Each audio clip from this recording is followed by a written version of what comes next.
आणि आता पाहणार आहोत विविध क्षेत्रातील टॉप 9 घडामोडी। सुरुवातीला टॉप 9 मोठ्या बातम्या। शरद पवार गटाचे 2 आमदार अजित पवारांच्या भेटीला, रोहित पाटील आणि सलील देशमुख अजित पवारांच्या भेटीला, मतदारसंघातील कामांसाठी भेट घेतल्याची रोहित पाटील यांची प्रतिक्रिया। भुजबळांचं काम युती विरोधात, पुरावे मीच दिले, दादांनी नाशिक जिल्ह्याला न्याय दिला। भुजबळांच्या मंत्रिपदावरील प्रश्नावर सुहास कांदे यांची प्रतिक्रिया। शिवसेनेचे आमदार सुहास कांदे अजित पवार यांच्या भेटीला।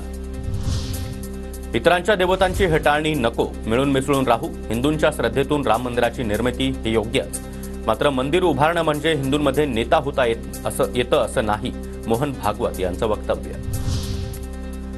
जास्त फुशारक्या मारू नका, 2.5 वर्षानंतर मंत्री म्हणून मी पुन्हा येईन, अब्दुल सत्तार यांचा विरोधकांना इशारा।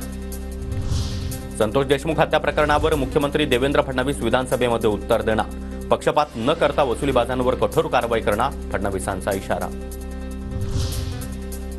बीडमधील सरपंच संतोष देशमुख हत्या प्रकरणी मुख्य आरोपी विष्णू चाटेला 9 दिवसांची पोलीस कोठडी, केस कोर्टानं सुनावली पोलीस कोठडी। या प्रकरणातले 3 आरोपी अद्यापही फरार।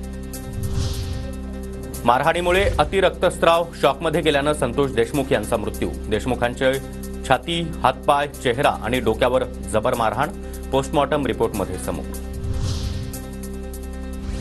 वाल्मिक कराडला अधिवेशन संपेपर्यंत अटक करा, त्याचे मोबाईल रेकॉर्ड बघा, पूर्ण गणित लक्षात येईल, आमदार संदीप क्षीरसागर यांची मागणी।